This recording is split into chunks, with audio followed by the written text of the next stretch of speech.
Então, bom dia a todos, né? Já passamos da meia-noite. Estou gravando esse vídeo aqui porque muitos me perguntam e a gente vê muitas dúvidas das pessoas com relação a onde começa a crise de ansiedade, por que ela começa, né? E é muito comum nós ouvirmos das pessoas uma frase que virou jargão, que é assim: a crise, o sintoma veio do nada, né? Claro que do nada nunca vem. Eu estava tranquilo, estava de boa, e aí do nada apareceu o sintoma, veio a dor, veio a ansiedade, veio a crise. Então a gente precisa nos autoanalisarmos, porque existe alguns gatilhos, não é? que vai dando origem a esses sintomas que chegam às crises, que vai gerando a ansiedade, né? E culmina nas crises. A gente já sabe, né, que um grande fator que vai desembocar, né, que vai desaguar na crise, que passa por vários outros fatores, são os pensamentos. Então, quando a gente começa a ter pensamentos muito negativos, pensar só em doenças, né? Que geralmente esses pensamentos têm origem em falas, em coisas que a gente leu, viu, ouviu, já vai gerando em nós pensamentos negativos, e isso vai gerando ansiedade, que já é um gatilho, e que vai transformar em sintoma. O sintoma vai transformar em medos, o medo vai aumentar a ansiedade, que consequentemente, sem sombra de dúvida, vai desaguar ou desembocar ou terminar nas crises, né? Então, no meu entendimento, pelo que a gente já leu, a gente ouviu e pelo que a gente estuda, a sequência lógica mais comum, que é mais visível, que é mais assim, que a gente percebe mais, que a gente tem mais facilidade de, de, de, de detectar a origem, é nessa sequência, né? Pensamentos, sintomas, ansiedade, medo. Às vezes altera um pouco essa sequência, mas em via de regra é isso que acontece. Esse seria um dos gatilhos que dá causa à ansiedade, aos distúrbios, porque tudo começa na nossa mente. Mas tem outras situações que também pode ocasionar a crise. O susto, por exemplo, é uma coisa que pouco se fala. Que às vezes você ouve a notícia, você recebe a notícia, você escuta um barulho, né? Uma coisa que muitos têm medo, muitos panicosos acontece, é medo de chuva, né? Então, é um gatilho. Não pode ouvir o barulho de um trovão, de um vento maior, mais forte, de uma chuva mais assim caudalosa. A tendência é começar o processo. Então a gente vê outra coisa. É o estado emocional, o estado de nervo, como diz, né? Quando a pessoa entra numa situação que deixa ela nervosa, irritada, com raiva, brava, altera alguma coisa no organismo da pessoa que dá o gatilho, que ativa o gatilho da ansiedade, né? E que vai chegar lá no final da crise. Expectativa. Quando a pessoa fica muito com a expectativa de que alguma coisa vai acontecer, né? Nem sempre, às vezes, acontece, mas ela fica criando uma expectativa de futuro, esperando alguma coisa. Isso já é gatilho para a ansiedade. Outro gatilho é a culpa. A pessoa se sente culpada por um erro que ela cometeu lá no passado, uma traição que talvez ela tenha feito, ou brigou com alguém. Várias situações que nos trazem a culpa. E como a gente fica remoendo muito isso nos deixa ansiosos. Então, a gente percebe que não é um só gatilho, só um motivo que nos traz e que nos faz iniciar um processo de ansiedade, né? Então, tem situações que a gente cria isso. Quanto à expectativa, né? A gente tem que tratar de uma forma, de uma expectativa de coisas futuras que a gente nem sabe se vai realizar, né? Por exemplo, a gente está programando uma viagem para daqui uma semana. Aí a gente já fica ansioso. Será que vai dar certo? E coisa. E fica arrumando as malas. E a gente talvez nem sabe que isso vai acontecer. A viagem vai acontecer de fato. Mas a gente já sofre por antecipação. E esse sofrimento por antecipação origina ansiedade. E essa ansiedade vai trazendo consigo todas aquelas outras situações que a gente já falou, que é o medo, que é a dor e que é a crise. Então, outra coisa é ficar remoendo coisas do passado. Nessas duas circunstâncias, o que se fez no passado deve-se deixar lá. Aconteceu, não tem como mudar mais, não há como desfazer o que foi feito, comprometer-se consigo mesmo de que não vai cometer o mesmo erro e deixar a coisa lá atrás. Quanto à expectativa do futuro, é deixar fluir, deixar a coisa aí, sem permitir que aquilo entre no ciclo da ansiedade. Porque senão é vivenciar o hoje. A psicologia moderna nos ensina a vivenciar o hoje, o agora, né? Viva o agora, deixa o passado lá, que não tem como mexer mais, já aconteceu, né? Se perdoe, né? Se tiver como, se a nossa atitude atingiu alguém, prejudicou alguém, se puder refazer com ela ou pedir desculpa, alguma coisa, para ficar mais aliviado, peça. Se não tiver como, deixa isso para trás. Aconteceu, não tem como desfazer, né? E quanto ao futuro, não criar muitas expectativas. Viver o agora, o dia de hoje, né?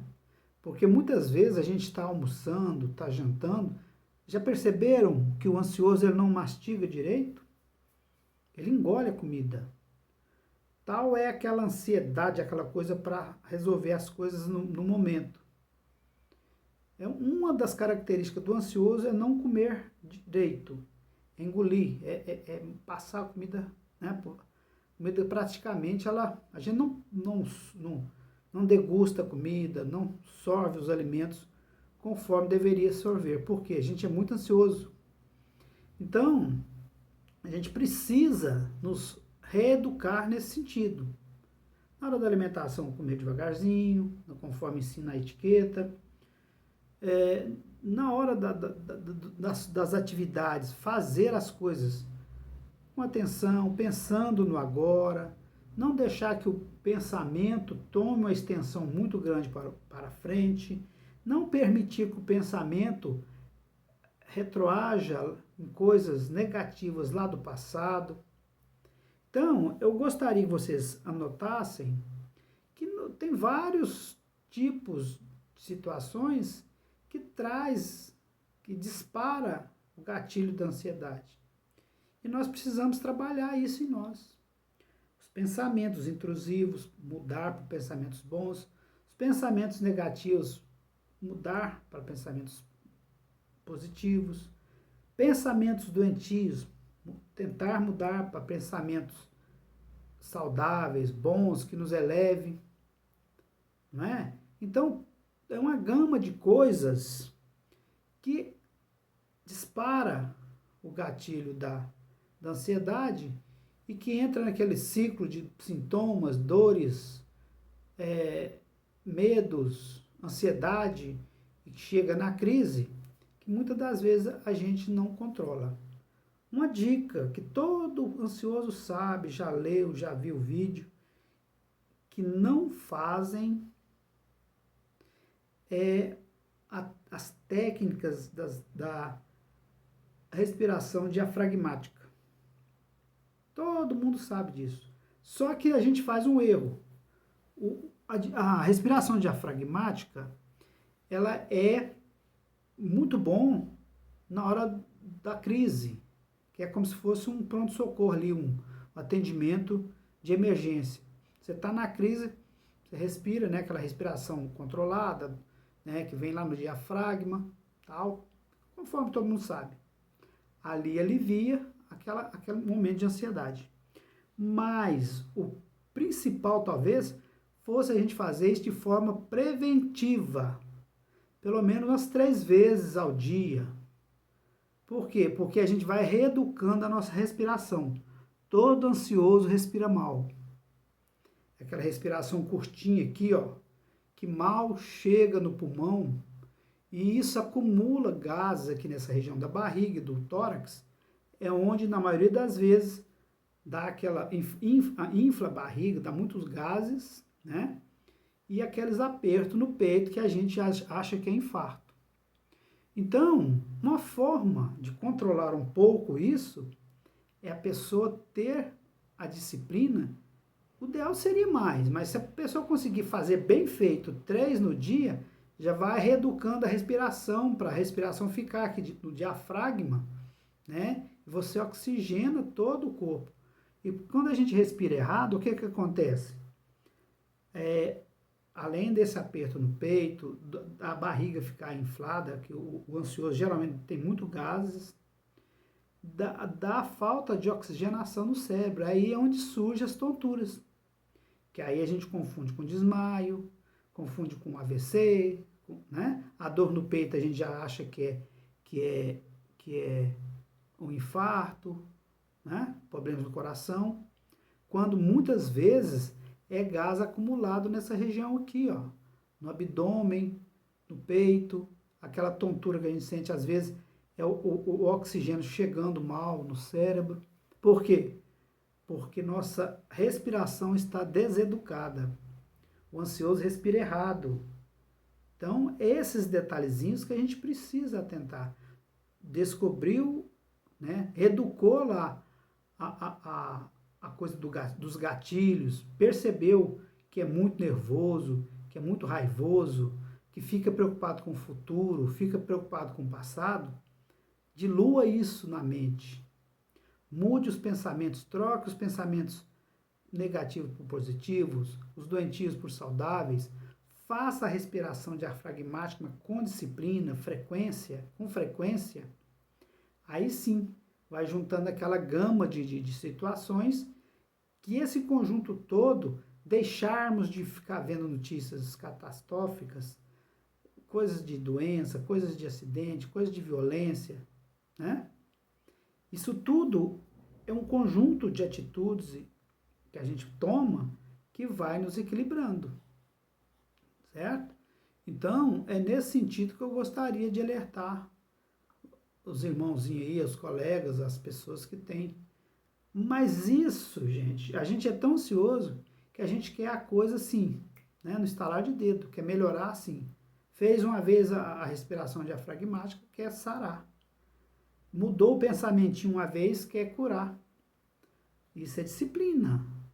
Quando a gente não tem a doença, a gente não toma remédio, às vezes, por um período longo, ou até pela vida inteira. Isso é o nosso remédio. O que vai nos curar são essas mudanças que a gente faz em nós. Não adianta querer fazer uma respiraçãozinha ali, né, fazer uma caminhada também, que é muito importante, uma vez por semana, e querer que a coisa resolva. O exercício físico é muito importante, o leve. Porque tem outra coisa também que eu esqueci de falar, que um dos gatilhos também é exercício muito power. Por quê? Aí a pessoa tem que respirar muito forte e às vezes ele não está conseguindo respirar e ele sente aquela dor no peito, aquele embolo aqui e acha que está passando mal.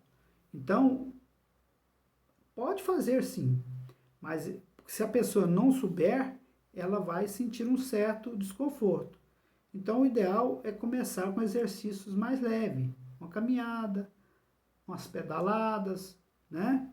Se for a academia, que não ser naqueles, né, tipo spinning, aquela coisa muito forte, por enquanto, no começo, que a gente tem lido algumas coisas, que o exercício muito puxado, às vezes dá, porque como a pessoa já tem aquele problema de não saber controlar a respiração, pode ficar mais ofegante ou oprimir mais o peito por causa da respiração e a pessoa desesperar, achar que está morrendo. Então, comece pelo exercício leve. Uma caminhada de 1 hora, né? Umas pedaladas. Enfim, se for academia, um exercício mais leve para suar, né? Suou, tá bom. Isso já bastaria, esse conjunto de medidas já bastaria para dar um equilíbrio relativo. Tentem mudar a mente, fazer essas coisas que nós falamos aqui, tudo de uma vez, assim, num período relativamente longo. Faz aí 1, 2 meses para ver a diferença que vão sentir, né? Então, não adianta uma medida isolada. Tem que ser várias medidas ao mesmo tempo, com o mesmo foco. Entendendo? Então é isso, né? Vou voltando nessas dicas aí que nós já falamos sobre elas há muitas vezes, muitos anos atrás. Mas, assim, como eu falei no vídeo anterior, não tem outra coisa a fazer. Não tem, sabe? É repetição. Como os exercícios e as coisas que a gente tem que fazer é repetitivo também, a gente tem que continuar falando e as pessoas ir capturando e colocando em prática, tá certo? Essas dicas eu coloco até hoje. Quando eu vejo que eu estou ficando fora dos trilhos, eu repito tudo isso que eu estou fazendo aqui, ó. Isso é uma coisa diária que a gente tem que fazer. Tomar por hábito, né? Então, não ficar deitado em cama, em sofá, né? Tinha que ter uma lei contra isso para o ansioso. A casa de ansioso não podia ter nem cama nem sofá. Porque qualquer dor lá na unha ele já vai deitar, no sofá ou na cama. Olha como que é fuga, como se isso fosse resolver a situação dele, não é? Então, fora cama, fora sofá, vamos movimentar. Ah, mas eu tô com a dor no peito. Isso justamente, sua dor no peito é porque você está respirando errado. Respira o ar puro, respira fundo lá fora, né? Faz uma caminhada, transpira, tira essa energia negativa. É assim que vai curando, é assim que vai equilibrando, viu? Então tá, até o próximo, se Deus quiser. Espero que, né, a gente vá juntos aqui, achando uma forma de que grande parte se equilibre e toque a sua vida dentro da normalidade que todos nós esperamos. Fiquem com Deus, até a próxima, se Deus quiser.